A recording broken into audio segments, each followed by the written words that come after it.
보통 암 하면은 그냥 정상세포가 바로 암 이렇게 생각하는데 그게 아니고 정상세포가 여러 전암 단계를 거쳐서 암이 되고요. 이 초기 암도 변합니다. 초기 암이 뭐 중기암, 줄기암 이런 식으로 이제 변하는데 좀 더 엄격하게 이 식이요법을 하는 게 장기 생존율에 좋다는 연구가 많이 있습니다. 우리가 이제 면역의 핵심은 흉선과 장인데 흉선이 나이 들면 퇴화를 하거든요. 제가 암 환자분들께 권하는 이제 음식의 3대 기준이 있는데요. 좋은 기름입니다. 그래서 이제 좋은 기름으로 그럼 뭐가 있냐, 오메가3가 많은 게 지구에 딱 2개밖에 없어요, 사실은. 안녕하세요, 메디람 한방병원 김지호 병원장입니다. 지금 우리나라는 점점 암 발병률이 늘고 있는데요. 우리가 나이가 들면은 더 암이 많이 발병하는데 지금 고령화가 진행되면서 이제 이쪽 인구가 많아진 거죠. 이제 암을 치료하고 나면 환자분들이 조심하셔야 될 게 이제 2번, 3번, 3개월에 한 번씩 CT를 찍고 나면 환자분들이 2-3번 괜찮다는 얘기를 들으면 이제 다시 술, 담배를 하시는 분들이 계신데 실제로 그것 때문에 재발돼서 많이 오시거든요. 그래서 술, 담배는 암을 많이 키우는 게 확실하기 때문에 사실은 암에 걸렸다면 확실하게 끊어줘야 합니다. 네, 현재 이제 대장암 발병률이 굉장히 높아지고 있는데 대장암은 조심하셔야 되는 거는 이게 내시경을 하지 않으면은 초기 증상이 잘 모르거나 혼동하실 수가 있어요. 특히 치질이나 치액이 있는 분들은 그냥 피가 묻어 나오면 치질이겠지 이러고서 이제 검사를 안 하신단 말이에요. 사실은 그게 굉장히 중요한 이제 포인트인데 그래서 특히 치질, 치액이 있으신 분들은 변에 이제 혈흔이 묻어 나오면 검사를 꼭 진행을 하셔야 되고 저 같은 경우는 50대가 넘어가면은 2-3년에 한 번씩은 꼭 대장 내시경을 권해드립니다. 요즘 들어서 이제 중년 여성분들이 암 발병률이 남성보다 이제 증가율이 더 높은 건데요. 이제 유방암 증가율이 상당히 높거든요. 그래서 우리나라가 사실은 지금 전 세계 유방암 증가율로 보면 1위에 해당하거든요. 사실은 유제품이나 사회적인 활동으로 인한 스트레스 그리고 낮밤이 바뀐 거. 그러니까 여성분들이 사실은 옛날에는 일을 안 하다 지금 일을 많이 하시잖아요. 그래서 그런 영향이 이제 복합적으로 있는 거고 뭐 고기나 이런 서구화된 식습관, 운동 부족 이런 거랑 전반적으로 다 관여가 돼 있다고 생각을 하죠. 일단 암 환자분들은 첫 번째 조심하셔야 되는 거는 단 음식입니다. 그러니까 암세포가 제일 좋아하는 게 사실 포도당이거든요. 그래서 환자분들이 이제 과일을 많이 여쭤보시는데 과일도 사실은 조심을 하셔야 돼요. 요즘 과일들은 당도를 엄청 높인 과일들이 많아요. 그래서 사실은 좀 신 음식들 있잖아요. 신과일들이 좀 당도가 낮습니다. 레몬이라든지 라임이라든지 이런 것들은 당도가 낮기 때문에 당도가 좀 낮은 과일들을 드셔야 돼요. 특히 흰쌀, 그다음에 흰빵, 밀가루빵 이런 것들이 사실은 굉장히 당도가 금방 분해가 되기 때문에 당도가 높거든요. 그래서 그런 것들 첫 번째는 조심하셔야 되고 두 번째는 이제 채소량을 늘리셔야 돼요. 지금 사실 채소 권장량이 하루에 뭐 100g, 200g 선으로 얘기를 하는데 암 환자들은 하루에 400g에서 뭐 많으면 800g까지 이제 권장을 드리거든요. 그 채소가 들어가야만 장이 건강해지고 장 면역이 올라가거든요. 그래서 채소가 굉장히 중요하고요. 그 다음에 이제 서구화된 음식들, 뭐 우유라든지 치즈라든지 그런 이제 유제품, 그 다음에 이제 고기류 이런 것들 좀 조심하셔야 되고요. 그 다음에는 가공 음식을 조심하셔야 됩니다. 그리고 이제 짠 음식 같은 경우는 이게 소금이 과도하게 들어가면 암이 큰다는 연구들이 많이 있거든요. 사실 암 환자분들이 담배는 당연히 하면 안 된다 이렇게 생각을 하시는데 그게 완전 맞는 얘기고요. 그런데 이제 술에 대해서는 조금 환자분들이 약간은 좀 느슨한 편이세요. 그런데 사실은 술이 암을 굉장히 많이 퍼뜨릴 수가 있습니다. 그래서 암의 전이랑 술이랑 관련도가 되게 높고요. 보통 암 하면은 그냥 정상세포가 바로 암 이렇게 생각하는데 그게 아니고 정상세포가 여러 전암 단계를 거쳐서 암이 되고요. 이 초기 암도 변합니다. 초기 암이 뭐 중기암, 줄기암 이런 식으로 이제 변하는데 이런 줄기화되는 데 있어서 담배나 술의 영향이 상당히 있어요. 그래서 암 자체를 악화시키는 거죠. 그거에서도 안 좋기 때문에 금주는 금연과 함께 꼭 필요하다고 생각합니다. 우리가 대학병원 치료 기간 동안에는 잘 먹는 게 중요하고요. 그런데 이게 기간이 끝나잖아요. 끝나고 나서 우리가 일상으로 돌아왔을 때는 좀 더 엄격하게 식이요법을 하는 게 장기 생존율에 좋다는 연구가 많이 있습니다. 제가 암을 이겨내는 추천 음식으로 5가지 정도를 추천을 드린다면 첫 번째는 채소류입니다. 채소는 지금 현대인들이 너무 사실 안 먹고 있기 때문에 우리 장 면역이 굉장히 문제가 많이 오는 상황이고요. 그래서 채소의 양을 하루에 400g 이상, 많다면 뭐 800g 이렇게 이제 많이 드시는 걸 권장드리고요. 두 번째는 발효 음식입니다. 역시 장 면역과 관련이 있고요. 우리가 이제 면역의 핵심은 흉선과 장인데 흉선이 나이 들면 퇴화를 하거든요. 50대, 60대가 되면서부터는 장 면역의 핵심이라서 따라서 우리가 먹던 이제 김치라든지 된장이라든지 이제 청국장이라든지 이런 발효 음식이 장 면역에 굉장히 많이 도움이 됩니다. 그래서 이제 발효 음식을 두 번째로 추천드리고요. 세 번째로는 그건 바로 오메가3입니다. 그래서 오메가3가 많은 들기름이라든지 호두라든지 그걸 좀 추천드리고요. 그다음에 네 번째로 추천드릴 거는 콩류입니다. 콩은 발효해서도 드셔도 좋고 지금 이제 건강한 단백질 중에 하나로 콩과 두유 이런 게 많이 언급이 되고 있고요. 두유 같은 경우에 최근에 나온 논문에 보면 뭐 유방암의 예방을 굉장히 올려준다 이런 연구도 있으니까요. 콩의 복용량을 많이 늘리고 시중에서도 이제 꼭 콩을 직접 이제 갈아서 두유를 만들거나 이렇게 하지 않아도 99.9% 국산 콩 두유들이 많이 나와 있어요. 그런 걸 또 활용하시면 좋습니다. 시중에서 파는 것 중에 뭐 검은콩 칼슘 두유 막 이런 것들이 많이 있는데 그런 것들은 뒷면을 보시면은 실제 두유액은 얼마 안 들어 있고요. 첨가물이나 설탕이나 이런 게 굉장히 많이 들어 있습니다. 그래서 우리가 그 마트나 편의점에서 파는 음식을 살 때는 항상 뒷편에 있는 원재료 및 함량 여기를 보셔야 됩니다. 그래서 원재료 및 함량 자체가 길다. 이건 첨가물이 무지하게 들어간 거예요. 이런 식품들은 아예 구매를 안 하셔야 되고요. 제가 추천드리는 두유 같은 경우는 원재료 및 함량이 단순한 거. 그래서 원료가 90% 이상 되는 거. 이런 거를 구매하시면 되겠습니다. 콩은 발효해서 먹는 게 일단은 가장 좋고요. 그래서 제가 청국장을 많이 추천을 드리는 거고, 청국장 같은 경우에는 이제 온도를 많이 가하면 40도 이상이 올라가면은 단백질에 많이 파괴가 일어나기 때문에 다른 재료를 다 끓인 후에 청국장을 풀어서 그렇게 드시도록 권장드리고요. 콩은 단백질의 굉장한 이제 공급원이기 때문에 밥에 넣어서 되고요. 그다음에 평상시에 이제 끓여서 드셔도 되고, 요즘은 두유 제조기가 많이 있으니까 그렇게 해서 드셔도 되고, 콩 요거트로 드시는 것도 방법입니다. 그 다음에 다섯 번째로 추천드리는 거는 버섯류인데요. 버섯류는 뭐 약용버섯, 상황버섯이나 차가버섯 같은 이런 약용버섯도 있지만 우리가 평상시에 먹는 뭐 표고라든지 이런 버섯류에도 면역을 향상시키는 물질이 많이 들어있거든요. 평상시에 여러 버섯류를 음식에 많이 이제 활용을 하시는 것도 좋겠습니다. 아까 제가 이제 장면역이 연세가 드시면 장면역이 핵심이 된다 그랬는데, 장면역의 핵심적인 게 이제 발효 음식들이에요. 그래서 지금까지 말씀드린 거를 그대로 드시는 것도 괜찮지만 되도록이면 발효를 시켜서 드시면 더 좋겠고요. 요즘 이제 효소를 만드는 게 유행인데 사실 그 효소는 위험성이 있어요. 왜냐하면은 우리가 뭐 매실청 이렇게 담그면 절반이 설탕이거든요. 그래서 사실은 이게 3년 정도 넘어가야지 이 설탕을 다 먹고 발효가 되거든요. 그래서 3년 되지 않은 효소를 먹는 거는 위험하니까 환자분들께서 이제 그걸 모르고 그냥 효소 담근 지 얼마 안 된 다음에 그걸 먹고 암이 커서 오는 분들이 계시거든요. 발효 효소는 조심하셔야 되고 오래 숙성한 거를 드시기 바랍니다. 제가 암 환자분들께 권하는 이제 음식의 3대 기준이 있는데요. 첫 번째 기준은 뭐냐면 오래된 음식을 먹으라는 거예요. 그래서 뭐 우리가 이거를 그냥 바로 직관적으로 알 수 있는 게 쌀이죠. 쌀은 알러지가 없잖아요. 쌀 먹고 알러지가 있는 사람들은 아주 드뭅니다. 쌀은 왜 그럴까요? 쌀은 인류가 먹은 지 오래됐거든요. 6만 년 정도 됐기 때문에 우리의 DNA가 거의 많이 받아들였죠. 그래서 우리가 첫 번째 음식을 고르는 기준은 역사적으로 오래된 음식을 먹자. 그러니까 들에 있는 것들, 산에 있는 것들 이런 걸 우리가 많이 먹었잖아요. 그런 것들 위주로 먹는 게 좋다. 이게 이제 첫 번째 기준이고요. 두 번째 기준은 미생물이 많이 있는 음식입니다. 이게 무슨 얘기냐면 이 산에 들에 있는 음식들은 다 미생물들이 묻어 있어요. 그래서 미생물이 많은 음식, 발효 음식 이런 거를 먹는 게 좋다. 이렇게 말씀을 드리고요. 그 다음에 이제 세 번째 기준은 좋은 기름입니다. 그래서 이제 좋은 기름으로 그럼 뭐가 있냐? 오메가3가 많은 게 지구에 딱 두 개밖에 없어요, 사실은. 그게 들기름과 아마씨유입니다. 그래서 생 들깨를 드시는 것도 괜찮고 들기름을 드시는 것도 괜찮고 아마씨유를 드시는 것도 괜찮습니다.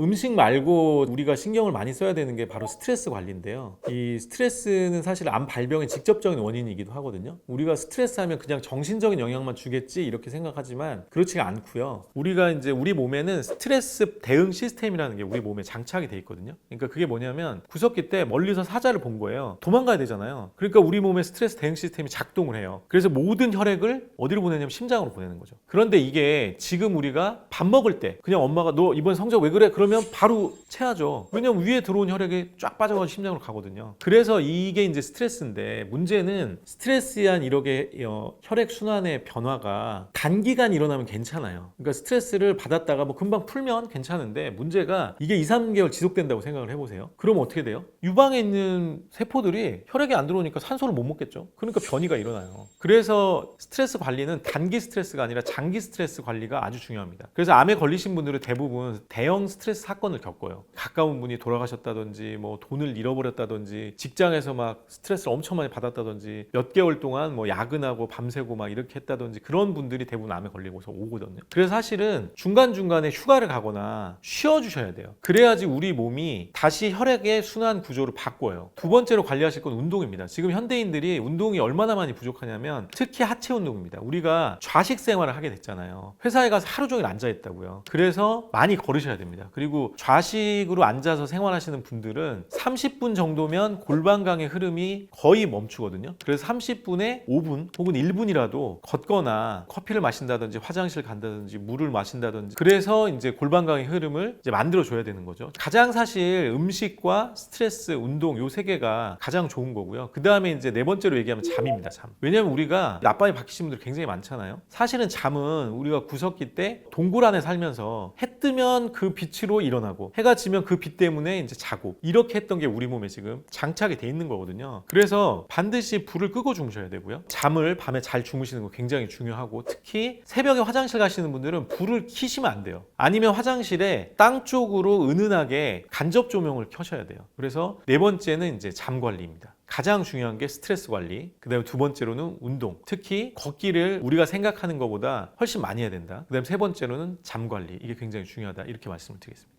암 치료를 대학병원에서 받으신 뒤에 두세 번 괜찮다는 얘기를 들으면 바로 술 먹고 밤새고 과로하고 이러신 분들이 많아요. 그러신 분들은 뭐 12개월 차나 9개월 차에 재발돼서 오신 분들이 굉장히 많거든요. 그래서 사실은 제가 근본적으로 추천드리는 거는 대학병원 치료가 끝나면 2년, 길게 보면 3년 동안은 굉장히 엄격한 생활을 하셔야 된다. 왜냐하면 생각을 해보시면 우리 몸이 안 좋아졌기 때문에 조직이 변한 거예요. 그러니까 어떻게 되냐, 이 몸을 다시 정상으로 돌리는 기간을 2년 정도는 가져야 된다 이런 거고, 그래서 식이요법도 철저하게, 운동도 철저하게, 스트레스 관리도 철저하게, 잠 관리도 철저하게 그렇게 관리를 해주셔야 됩니다. 그래서 그런 거를 대학병원 치료가 끝나고 나서 2, 3년 동안은 굉장히 엄격하게 관리하실 거를 권해드리고, 그 다음에 이제 검진은 꾸준히 받으시길 권해드립니다.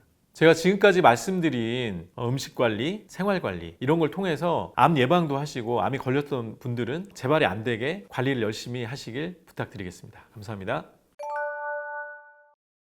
사실은 요즘은 이 암세포가 정상세포로 갈 수 있다 이런 연구들이 많이 나오고 있고, 우리가 악성 종양을 양성 종양으로 바꾸겠다. 지금 한 12cm, 11cm로 줄었어요. 더 지금 줄고 있는데, 그러니까 순한 암으로 바뀐 거죠. 반드시 암 치료는 본인이 스스로 하셔야 돼요. 그래서 암에 걸리셔서 극복을 하신 분들은 100세까지 살 수 있어요, 실제로. 제가 이제 환자를 보면서 안타까운 게 뭐냐면 너무 늦게 오시는 분들이에요. 그러니까 여기저기 다 전이가 돼서 오시는 분들은 아무래도 치료하기가 훨씬 어렵거든요. 그런데 이게 왜 그러냐면 몇몇 개 암들이 증상이 너무 늦게 나타나요. 대표적인 게 췌장암인데, 췌장암은 췌장 머리 쪽이 커가지고 담도를 막아서 황달이 온 뒤에 오시는 분들도 꽤 많거든요. 그러면 이미 뭐 간에 전이됐다든지 아니면은 그 주변 혈관이나 이런 쪽에 전이됐다든지 이런 분들이 많아요. 그래서 이제 췌장암은 저는 이제 어떻게 추천을 드리냐면, 검진을 우리가 대장 내시경이나 위내시경을 하잖아요. 그러면 내시경을 하면은 잘 안 보여요, 췌장은. 그래서 사실은 내시경만 할 게 아니라 CT를 좀 찍어봐야 돼요. 정기검진 할 때 뭐 췌장 쪽을 좀 자세히 봐달라 이렇게 요청을 하셔가지고 복부 CT를 좀 찍으시길 권하고요. 또 내시경에 뭐가 있냐면 내시경 초음파라는 게 있어요. 내시경 끝에 초음파가 붙어 있어서 췌장 부위를 볼 수가 있거든요. 그거는 검진을 하시는 것도 이제 권해드리고요. 그 다음에 또 하나가 폐암이에요. 폐암도 우리가 막 기침이 나오기 시작하는 거는 폐가 3분의 1 이상 가까이 갔을 때 기침이 나오기 시작해요. 그러니까는 이제 환자가 발견을 굉장히 늦게 하는 거죠. 당장 저희 아버님 같은 경우도 폐암 4기에 발견을 하셨는데, 어떻게 발견했냐면 감기가 2달째 안 나와가지고 CT를 찍어봤거든요. 근데 폐암 4기로 발견이 되신 거죠. 굉장히 큰 상태로 발견. 그렇게 큰데도 증상이 많진 않아서 몰랐던 거죠. 사실은 엑스레이만 가지고는 약간 부족해요. 저희 아버님도 엑스레이는 찍었는데 발견을 못 하셨던 거고, 우리가 이제 CT를 너무 두려워하는데 1년에 한 번 정도 찍는 거는 큰 부담은 없기 때문에 흉부, 복부 CT를 좀 찍기를 권해드립니다. 그 다음에 이제 대장암이 있는데요. 대장암도 어떤 걸 착각을 많이 하시냐면, 치질이 있다든지 치액이 있는 분들은 변에 이제 피가 묻어 나오면 그냥 넘기시는 거예요. 그래서 어떻게 하셔야 되냐면, 대장 내시경을 2, 3년에 한 번씩은 50대 이상이면 하시길 권장드려요. 엊그저께 오신 분은 70대인데 처음 대장 내시경을 하셨대요. 근데 발견된 게 이미 6cm인 상태로 발견이 되신 거예요. 그러면 대장은 간과 연결이 돼 있기 때문에 대장에 있는 혈관들이 간에서 흡수해가지고 이제 해독을 해야 되기 때문에 간전이가 많이 생겨요. 그럼 치료하기가 엄청나게 어렵거든요. 그러니까 미리 발견하는 게 사실은 가장 좋은 거예요. 조기 발견이. 대장 같은 경우에 1, 2개 발견되면 5년 생존율이 90%가 넘어가고요. 근데 4개 발견되면 간이나 이제 폐전이가 많은데 그런 경우에는 생존율이 20% 정도로 떨어지거든요. 그래서 굉장히 큰 차이가 있기 때문에 사실은 조기 검진에 많이 신경을 좀 써주시기를 부탁드립니다. 그 다음에 이제 또 하나가 위암인데요. 위암은 평소에 소화 안 되시는 분들이 많이 생길 가능성이 높아요. 사실은 너무 잘 먹어서 이제 과식, 폭식, 폭음 이런 거 하시는 분들도 생기는데, 그리고 그런 분들이 특히 스트레스가 많았을 때 그때 많이 생기거든요. 그래서 사실은 소화가 안 된다 이런 게 있으면 요즘은 그래도 내시경을 많이 하시는 편이에요. 반드시 내시경을 하시길 권해드리고, 젊은 여자분들이 요즘 많이 생기는 위암 중에 옆으로 자라는 암이 있어요. 보우만 사형이라는 암인데, 이 암은 내시경만으로는 또 발견이 안 될 수도 있어요. 바깥쪽으로 많이 궤양이나 이런 게 돌출이 안 되기 때문에 이거를 그냥 염증이다 하고 넘어가는 경우도 있거든요. 그래서 내시경만 하지 마시고 내시경 초음파라든지 해서 위에 이렇게 근육이 있으면 근육 밑으로 이렇게 들어간단 말이에요. 그러니까 내시경 초음파 같은 걸 찍으면 이 밑에가 보여요. 이제 위암이 의심되는 분들은 내시경 초음파를 하시던지 CT를 찍던지 해가지고 내가 너무 소화불량이 오래된다든지 그러면 반드시 CT라든지 내시경 초음파를 통해서 이 근육 부분도 좀 살펴보시길 권해드립니다. 그래서 결론적으로 말씀드리면 우리가 암이 늦게 발견되면 생존율이 다 떨어져요. 사기는. 그래서 1, 2기에 빨리 발견할 필요가 있기 때문에 조기 검진에 더 신경을 많이 쓰셔야 돼요. 지금 국가검진이 뭐 2, 3년에 한 번씩 있긴 하지만 그것 외에도 본인이 스스로 이제 조기 검진을 위해서 많이 노력을 하실 필요가 있다는 게, 50대, 60대 넘어가시면은 그렇게 하셔야 암이 발견돼도 빨리 고칠 수 있으니까 조기 검진에 더 신경을 많이 써주시기 부탁드립니다. 우리가 암에 걸리면은 그 암덩이를 이제 없애려고만 사실 접근을 여태까지 해왔죠. 그게 이제 수술 항암 방사인데, 사실은 요즘은 이 암세포가 정상세포로 갈 수 있다 이런 연구들이 많이 나오고 있고, 최근에는 그 연구가 어떻게 되는지, 그 과정이나 어떤 기전으로 되는지 그런 게 밝혀지고 있어요. 과학이 발달하면서 굉장히 많은 연구가 이제 나오고 있거든요. 최근에 암세포가 초기암이 되려면 정상세포가 굉장히 많은 암 전 단계를 거쳐서 초기암이 되고, 이 초기암도 여기서 끝나는 게 아니고 중기암, 줄기암 이런 식으로 계속 변해요. 나쁜 쪽으로 변하는데, 우리가 암세포를 정상세포로 돌린다는 거는 이 상황을 이쪽 상황으로 자꾸 바꿔준다는 의미로 생각하시면 돼요. 그래서 내 암이 갑자기 정상세포가 됐다 이런 게 아니고 이쪽 방향으로 가는 과정으로 내가 에너지를 돌리겠다 이렇게 생각하시면 되는 거거든요. 그래서 이거의 기본이 바로 자연요법이 해당하는 거고요. 내가 지금의 몸 상태는 굉장히 안 좋은 몸 상태니까 정상 몸으로 바꿔주겠다. 좋은 음식도 먹고 운동도 많이 하고 잠도 많이 자고 이렇게 해서 정상으로 돌리겠다는 생각으로 이제 접근을 하시면 되고요. 실제로 이제 치료 사례들에서 보면은 이렇게 정상세포로 바꾸는 뭐 식이요법이나 운동요법이나 뭐 이런 생활요법을 하시는 분들과 그렇지 않으신 분들이 차이가 있어요. 그래서 이제 이렇게 해도 되거든요. 우리가 악성 종양을 양성 종양으로 바꾸겠다. CT를 찍으면 여전히 있긴 한데 이게 막 주변을 이게 침범하는 악성 종양이 아니라 그냥 가만히 있는 양성 종양으로 바꾸기만 해도 영향이 없거든요. 그런 환자분들도 실제로 계시거든요. 몸 안에 10cm 이상의 암을 가지고 25년 살다가 돌아가신 분도 계세요. 그러니까 CT를 찍으면 계속 나오는데 양성 종양화가 된 거죠. 그러니까 악성 종양과 양성 종양의 큰 차이는 뭐냐면, 이 양성 종양은 어떤 막을 만나면 딱 멈춰요. 타장기를 침범하지 않는 거죠. 그런데 악성 종양은 이 막을 만나도 계속 성장을 해버려요. 그러니까 타장기를 침범해 들어가는 거죠. 그래서 암이 전이되기도 하고 장기가 파괴돼서 이제 돌아가시게 되는 거라서, 악성 종양을 순한 양성 종양으로 바꾸겠다 이렇게 접근하면 되고요. 그게 바로 우리 몸을 정상 상태로, 산소도 많고 체온도 높고 뭐 운동도 많이 하고 좋은 음식도 먹고 해서 이 세포들한테 정상적인 걸 많이 주겠다 이런 관점으로 접근을 하시면 몸이 정상으로 돌아가거든요. 그러면 조직은 자연스럽게 정상으로 바뀌어요. 그래서 이렇게 접근하시면 좋겠습니다. 우리가 이제 암에 걸리면 이런 생각들을 하시거든요. 아니 왜 내 친구는 나보다 술도 많이 먹고 나쁜 음식도 많이 먹고 생활도 엉망으로 하는데 저 친구는 안 걸리고 왜 내가 걸렸지? 왜 나만 이렇지? 이렇게 생각하시고 이제 절망하시거나 좌절하시는 분들이 많거든요. 근데 그렇게 생각하실 필요가 없고, 사실 암은 이게 회복이 되면은 굉장히 좋은 계기로 작용을 할 수가 있어요. 왜냐하면 우리가 50평생 우리 몸에 대해서 고민해 볼 시간이 있었나요? 우리 건강에 대해서 공부해 볼 시간이 있었나요? 내 삶에 대해서 한번 이렇게 돌아보고 이럴 시간이 없었잖아요. 사실은 암에 걸리시는 분들은 대부분 너무 열심히 사시는 분들이에요. 내 몸을 안 돌보고 뭐 밤도 새우고 과로하고 밥 먹을 시간도 없어가지고 이제 그냥 편의점 음식 막 먹고 이러신 분들이 암에 걸린단 말이에요. 그러면 한 한번 이 기회에 암에 걸렸을 때 내가 내 인생을 한번 돌아볼 계기로 삼는 거예요. 그러고 나서 1, 2년 안에 치료를 하면 되잖아요. 1, 2년 안에 치료를 해서 다시 내가 삶으로 돌아갔을 때는 훨씬 더 삶을 관조해 볼 수가 있죠. 그리고 건강에 대해서 깊이 공부를 했기 때문에 더 오래 살 수가 있어요. 그래서 암에 걸리셔서 극복을 하신 분들은 100세까지 살 수 있어요, 실제로. 암에 걸렸다는 게 단지 이게 어떤 형벌이나 이런 게 아니라 내가 삶을 돌아볼 수 있는 하나의 계기라고 생각을 하시고 희망적으로 생각하셔서 암투병에 이제 임해주시면 좋겠습니다.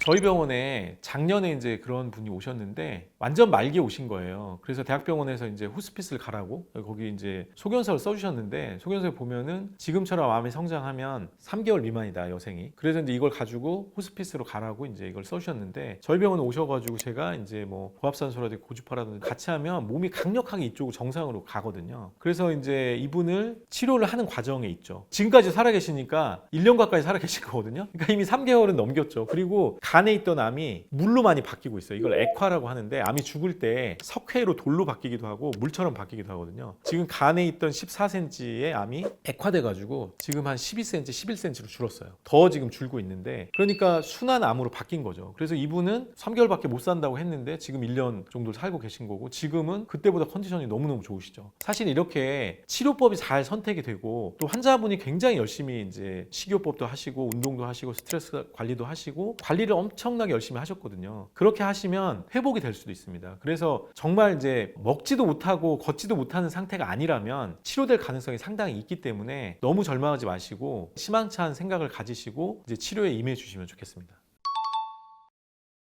저는 이제 암 정복이 언제 될 거냐, 이거는 쉬운 문제는 아니다라고 생각을 해요. 이유는 뭐냐면 암은 사실 우리 몸이 만든 거잖아요. 암은 어디서 온 게 아니에요. 암 환자랑 대화한다고 딴 사람한테 전염되고 이런 게 아니라고요, 암은. 그러니까 암은 내가 만든 거라서 그냥 대학병원 치료나 외부적인 치료로 치료되는 게 아닌 거죠, 근본적으로. 정상적인 상황에서 몸이 너무 안 좋아졌기 때문에 이렇게 줄기암으로 가는 건데 내 몸을 여기로 바꿔야지만 암이 정복되는 거거든요. 내 몸에서는 암이 못 사는 몸으로 만들면 되니까. 즉 환자분들의 이제 각성도 필요한 거고 이걸 깨우칠 필요가 있는 거죠. 그렇지 않은 분들은 또 암에 걸려서 올 거거든요. 그러니까는 이렇게 생각하시면 안 되는 거죠. 이렇게 가서 조직이 바뀐 거를 요것만 똑 떼어내면 암치료 다 됐네, 이렇게 생각하시면 안 된다는 거예요. 이게 아니라 내 몸을 이렇게 바꿔야지 암치료가 된다는 거를 깨우치는 순간 암 정복은 훨씬 더 빠를 거라고 생각을 해요. 반드시 암치료는 본인이 스스로 하셔야 돼요. 지금같이 너무 외부에 의존해서 나 암 걸렸으니까 가서 이거 하면 될 거야, 이렇게 생각하면 암 정복은 멀은 거고, 내 몸에서 내가 만든 게 암이기 때문에 내 몸을 정상으로 바꿔서 암까지 정상으로 바꾸겠다 이런 마음으로 할 때 그런 분들은 이제 사회적으로는 암 정복이 안 되더라도 개인적으로는 암 정복을 이룰 수가 있겠죠. 그래서 사회적으로 암 정복이 뭐 10년 뒤엔 될 거다, 저는 그렇게 생각하지는 않습니다. 사람들의 생각이 바뀌어야 암 정복이 될 거다, 그렇게 생각하고 있습니다. 그래서 환자분들께서도 내 몸을 정상으로 바꿔서 암이 살 수 없는 몸을 만들겠다, 이렇게 접근하시기를 권해드리겠습니다.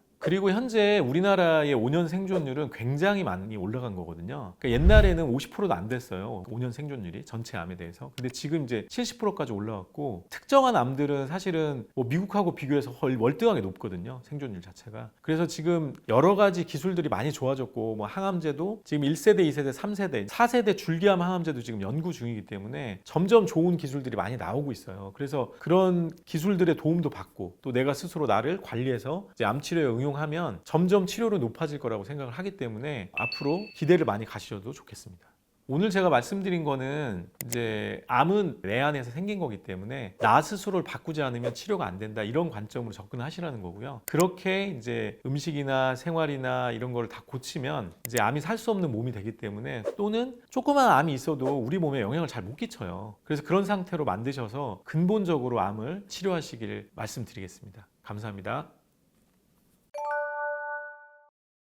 저는 산에 갔다가 돌아가신 분들을 정말 많이 봤거든요. 산에 가서 사는 분들은 5%에서 10%밖에 안 돼요. 90% 정도는 돌아가시는 거거든요. 제가 살릴 수 있는데 너무 늦게 오셔가지고 돌아가시는 분 보면 굉장히 안타깝고요. 그래서 이제 단백질이 굉장히 중요하다, 이렇게 강조를 하는 거고요. 암 환자가 고기를 먹어도 되냐라는 질문을 굉장히 많이 받는 질문인데요. 닭고기 혹은 뭐 오리고기, 이런 흰살 고기를 더 이제 좋은 단백질로 얘기를 하고요. 그 다음에 계란도 이제 좋은 단백질이고, 이제 고기를 드실 때 조심할 게 있는데요. 고기를 많이 먹는 사람들 중에서 곁들였을 경우에는 암 환자분들이 암에 걸리고 나서 이제 입맛이 없다 이런 말씀들을 많이 하시는데, 첫 번째 이유는 암 자체에서 염증 물질이나 이런 게 많이 나오거든요. 그것들이 이제 식욕을 많이 떨어뜨릴 수 있고요. 두 번째는 대학병원에서 하는 뭐 수술이나 항암이나 방사 이런 것들이, 뭐 수술하면 항생제를 많이 하잖아요. 항생제를 하면 사실은 우리하고 같이 사는 좋은 균들이 입부터 쫙 있는데 이게 다 죽어요. 그럼 식욕이 완전히 뚝 떨어지죠. 그래서 수술하신 분들은 뭐 식욕이 완전히 바닥으로 가고요. 그 다음에 항암 했을 때도, 뭐 방사했을 때도 마찬가지인데, 항암은 이제 빨리 분열하는 세포를 죽이는 거기 때문에 우리 소화기에 세포들이 얼마나 많이 분열을 하냐면은 우리 대변의 3분의 1이 이거 떨어진 거예요. 상피세포가 매일 떨어지거든요. 근데 항암을 해버리면 이게 분열이 안 될 거 아니에요. 그러니까 여기 염증이 쫙 잡히죠. 그러면서 식욕이 많이 떨어지게 됩니다. 그래서 암 자체가 주는 염증들 이런 것들 때문에 암 자체 요인으로도 그럴 수도 있고, 그 다음에 이제 치료를 통해서 식욕이 이제 많이 떨어지게 됩니다.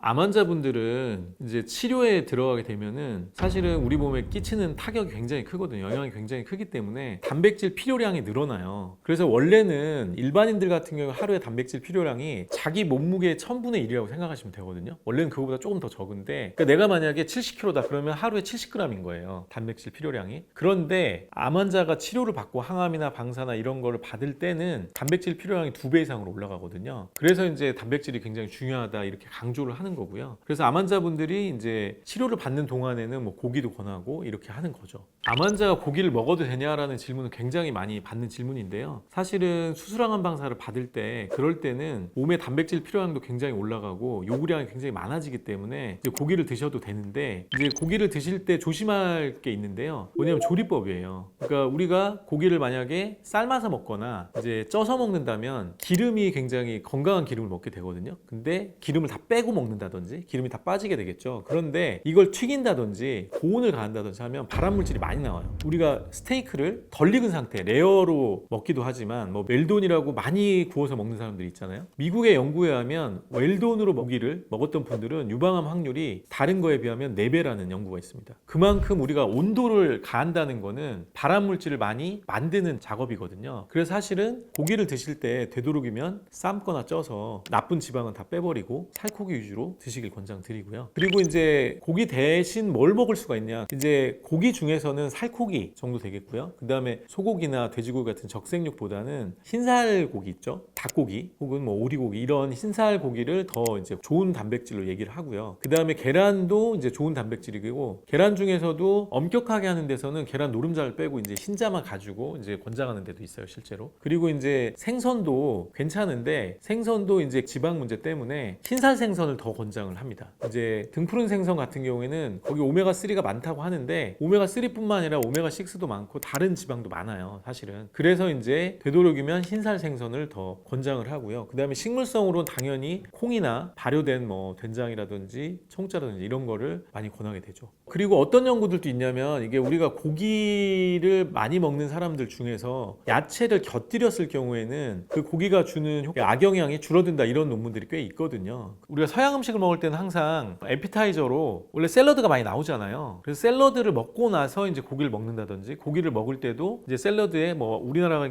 경우에는 상추쌈이죠, 이런 쌈을 해서 먹는 게 악영향을 줄이는데 아주 좋은 도움이 됩니다.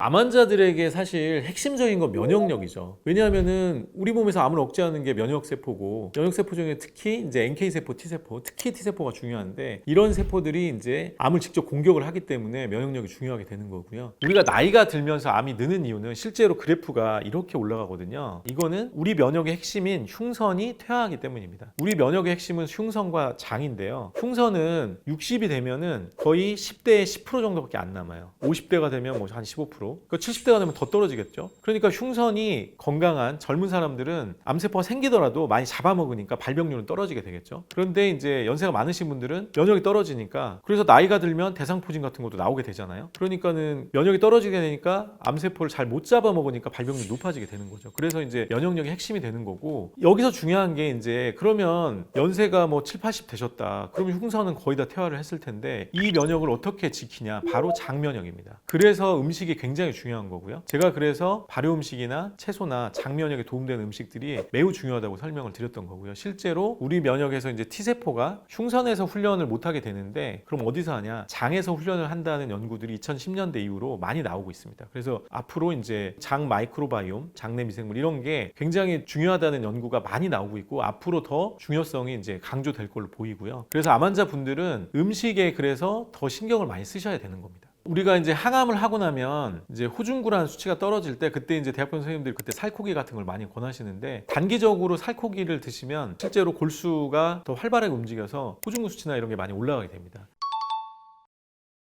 제가 이제 올해가 암 환자를 진료한 지가 12년 차인데요. 환자분들께서 이제 착각하고 있는 부분이 있어서 그 부분을 좀 말씀을 드릴 건데 자연요법이 다다 이렇게 생각하시는 분들이 굉장히 많아요. 저는 산에 갔다가 돌아가신 분들을 정말 많이 봤거든요. 제가 생각하기에는 산에 가서 사는 분들은 5%에서 10%밖에 안 돼요. 90% 정도는 돌아가시는 거거든요. 그 왜 그러냐? 자연요법은 그냥 무조건 해야 되는 필수 조건이에요. 그런데 이것만으로는 안 됩니다. 왜냐면 치료의 세기가 너무 약해요. 그러니까 산에 가서 사시는 분들은 어떤 분들이냐? 암이 이렇게 조금씩 자라는 분들이에요. 그런 분들은 치료를 요만큼만 해도 살겠죠. 사실은 그런 분들은 산에 가서 산 것만은 아니에요. 그런데 만약에 암이 이렇게 자라는 분들이에요. 지금 막 암덩이가 많고 막 엄청 자라고 있어요. 근데 산에 갔다 다 돌아가세요. 실제로 다 돌아가십니다. 자연요법은 필요 조건이긴 하지만 암을 치료하는 충분 조건은 절대 안 됩니다. 그래서 자연요법만을 고집하시면 안 돼요. 그러니까 필요하면 통합암 치료를 하거나 대학병원 치료를 필요할 때 갖다 쓰거나 이렇게 하셔야 됩니다. 그러니까는 너무 자연요법이 다라고 생각하는 거는 이게 착각이에요. 그것 때문에 돌아가시는 분들이 굉장히 많아요. 제가 살릴 수 있는데 너무 늦게 오셔가지고 돌아가시는 분을 보면 굉장히 안타깝고요. 최근에 연구들을 보면 어떠냐면 고압산소 치료를 하는 것과 산에 가는 게 어느 정도의 차이가 있냐? 70배 정도 차이가 있어요. 고압산소라는 장비를 통해서 우리가 그런 몸을 확 바꾸는 치료를 해주는 것과 산에 가서 등산을 하는 게 그 정도의 차이가 있는 거거든요. 그래서 산에 가면 낫는다라는 환상을 좀 버리셔야 돼요. 그거는 당연히 해야 되는 거예요. 누구나 해야 되는 거고 아까 제가 초기암이 줄기암으로 가는 상태를 정상으로 돌리는 작업이 자연요법이라고 생각하시면 돼요. 그런데 이 자연요법 외에 훨씬 더 이걸 도와주는 고압산소라든지 고주파라든지 면역치료라든지 막강한 치료들이 있어요. 그런 걸 통해서 훨씬 더 빨리 바꿀 수가 있다는 거고 이 치료의 세기는 자연요법보다 훨씬 더 크기 때문에 통합치료나 대학병원 치료도 적극 사실은 고려하셔서 필요할 때 갖다 쓰는 거죠. 그런 거를 이제 판단을 도와줄 의사들, 멘토가 될 수 있는 분을 곁에 두고 투병 생활을 하시기를 추천드립니다.